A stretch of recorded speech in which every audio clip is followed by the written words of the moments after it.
So have you found your passion and purpose? This is the single most important thing to really connecting to our why, and the thing that really is going to make us most fulfilled, most content, and what I've seen from the people that have it right, the happiest. And that's really, when you look at a successful life, what it's really all about. What does it look like when you found it? I'll give you many examples. I don't know if those of you have ever checked out a channel on YouTube, Thank God It's Monday. The gentleman's name is Eric Thomas. I'd never seen Eric Thomas before a couple of years ago, and I was sourcing keynote speakers for the organization where I work. I had a note from the VP of Sales, and it literally had a link to one of Eric Thomas' videos, and it was, hey, check this out, would he be a good fit? If you haven't seen him in action, it's powerful. But as I watched these videos, I'll tell you honestly, I thought there's no way this guy is real. It had to be an act. And I actually flew up to Michigan to meet with Eric Thomas. And a couple of things that strike you right away is this is not an act. This is something that you can see he is connected unequivocally, 100% all in to his purpose.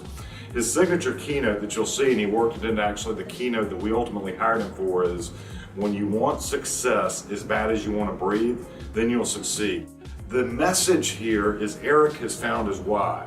You've got a guy that grew up homeless in Detroit, lived out of a car, didn't know where he was going to go for his next meal, much less how he's going to achieve success. Didn't graduate high school, and now you have a person who's gone on to get their doctorate. You have a person who's gone on to inspire millions of kids to not live the life that he did. But the message he speaks is around personal accountability and how do we go. So why am I talking about this? Because there's really fundamentally 4 questions that if you can get these questions right, you can find that just like Eric stumbled into it. 1, what do you love to do? I mean, really love to do. Like when you're doing this, time flies by. The question around that is, it's not just Netflix or binge watching or spending time with friends. It's specifically the activities that give you the most energy and drive you. 2, where do you have natural talents and strengths? This is separated from what you love to do. For instance, I love to play basketball. The challenge when I play basketball is, even though I love it, I'm not really fast and I have a non-existent vertical. So as much as I love to play, I never would be a collegiate or an NBA player. Strengths can be found through multiple assessments. There's tons of great assessments in the marketplace to actually assess this. From Hogan, Myers-Briggs. A couple of my personal favorites are Strength Finder by Gallup and Standout by the Marcus Buckingham Company. The reason why I like these is they really get deep about what are your top talents or strengths, the things that you do well, and then Standout actually shows us how you show up to the world. When you take those 2 things, I'm on step 2, what you love to do, and then the intersection of where you're strong and naturally talented, then you can begin to work those things out to actually excel in an area from a perspective of purpose and passion.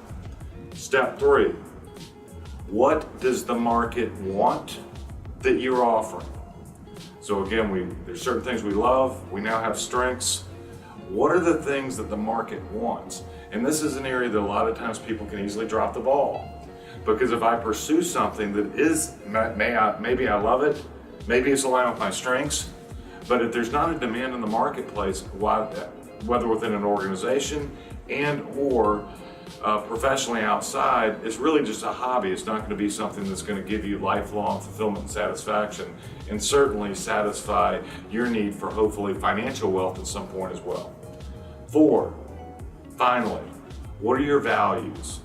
So when I look at these main 4 areas, from what I love, what are my strengths, what is the market demand, and then finally, what are my values, the intersection of that is what matters. So you may be thinking right now on this values piece, how in the world do I know what that is?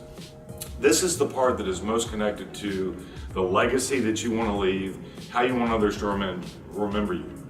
It really is a morbid example, but the way I communicate this to people is, it's a classic funeral example. Let's imagine it's someday off, hopefully decades from now, that we're at your funeral. What do you want people to say about you? How did you contribute? How did you give back? How did you help others? Getting real about that connects to your values. Once we go through this piece, that's how you find your higher purpose and your higher calling.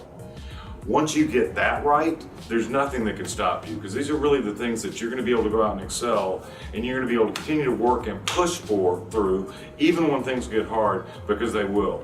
But I can tell you from my experiences, and this is this journey toward life success we're on, getting real and right about these questions is the springboard to help you get to where you want to go.